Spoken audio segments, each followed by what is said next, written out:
It's a subject that many people don't think about, and certainly even fewer talk about. Veterans and suicide. But one Army veteran is working to change that, taking his message across the country one step at a time. Steve Harris tells his story. 30-year-old Jeremy Miller is getting ready for his morning walk. But this is no ordinary neighborhood jaunt.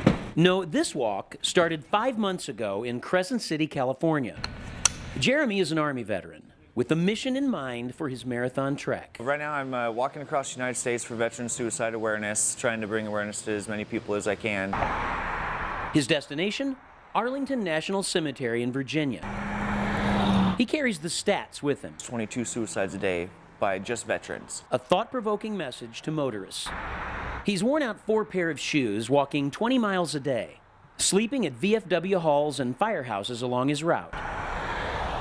Having served in Iraq in 2011, Jeremy has a very personal reason for his pilgrimage. He suffers from PTSD. I think it was more so the continuous adrenaline, constantly being on alert, constantly going, and then you get back home and there's nothing, you know. And 1 month before his journey started, he tried to take his own life. I was homeless at the time, staying at the bottom of this canyon. Well, one day I was driving back and I was like, I'm done, and I was going to drive off that cliff.